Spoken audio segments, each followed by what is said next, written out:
بسم اللہ الرحمن الرحیم۔ حضرت سیدنا علی المرتضیٰ رضی اللہ تعالی عنہ کا شمار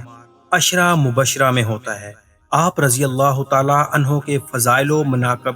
بے شمار ہیں۔ حضور نبی کریم صلی اللہ علیہ وآلہ وسلم کی آپ رضی اللہ تعالی عنہ سے محبت بے مثال ہے۔ حضور نبی کریم صلی اللہ علیہ وآلہ وسلم نے فرمایا کہ اللہ عز و جل نے مجھے 4 آدمیوں سے محبت رکھنے کا حکم دیا ہے، جن میں سے ایک حضرت علی رضی اللہ تعالی عنہ ہے۔ مہاجرین و انصار میں آپ رضی اللہ تعالی عنہ سابق الاسلام ہیں، اور جو لوگ آپ رضی اللہ تعالی عنہ سے راضی ہیں، اللہ عز و جل ان سے راضی ہے۔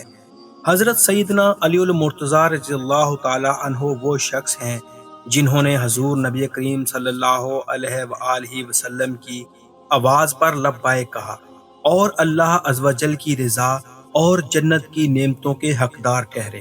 حضرت سعد بن ابی وقاص رضی اللہ تعالی عنہ سے روایت ہے کہ حضور نبی کریم صلی اللہ علیہ وآلہ وسلم نے غزوہ تبوک کے موقع پر حضرت سیدنا علی المرتضیٰ کو مدینہ منورہ میں اپنا قائم مقام مقرر فرمایا۔ حضرت سیدنا علی المرتضیٰ رضی اللہ تعالی عنہ نے حضور نبی کریم صلی اللہ علیہ وآلہ وسلم سے عرض کیا کہ یا رسول اللہ صلی اللہ علیہ وآلہ وسلم، آپ صلی اللہ علیہ وآلہ وسلم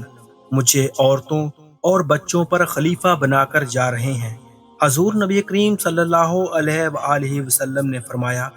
کیا تم اس بات پر راضی نہیں کہ میں تمہیں اس طرح چھوڑے جا رہا ہوں جس طرح موسیٰ علیہ السلام نے ہارون علیہ السلام کو چھوڑا،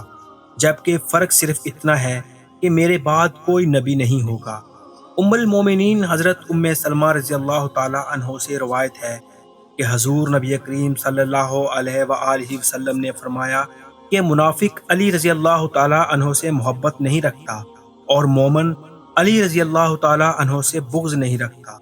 حضرت ابن عباس رضی اللہ تعالی عنہ سے مروی ہے کہ حضور نبی کریم صلی اللہ علیہ وآلہ وسلم نے جب حضرت سیدہ فاطمہ الزہرا رضی اللہ تعالی عنہ کا نکاح حضرت سیدنا علی المرتضیٰ رضی اللہ تعالی عنہ سے کیا تو حضرت سیدہ فاطمہ الزہرا رضی اللہ تعالی عنہ نے عرض کیا کہ آپ صلی اللہ علیہ وآلہ وسلم نے میرا نکاح اس شخص کے ساتھ کر دیا ہے جس کے پاس نہ مال ہے اور نہ ہی گھر۔ اس پر آپ صلی اللہ علیہ وآلہ وسلم نے حضرت سیدہ فاطمہ الزہرا رضی اللہ تعالی عنہ سے فرمایا کہ اے فاطمہ، میں نے تیرا نکاح ایسے شخص سے کیا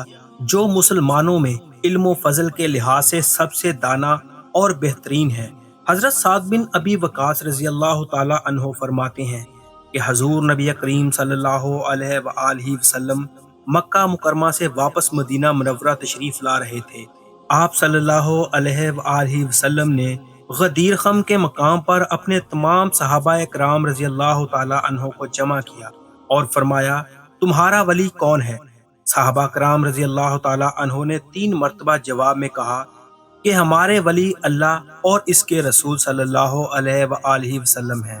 حضور نبی کریم صلی اللہ علیہ وآلہ وسلم نے فرمایا کہ جس کا ولی اللہ اور اس کا رسول ہے، اس کا ولی علی رضی اللہ تعالی عنہ بھی ہے۔ حضرت ابو طفیل رضی اللہ تعالی عنہ سے روایت ہے کہ حضرت سیدنا علی المرتضیٰ رضی اللہ تعالی عنہ نے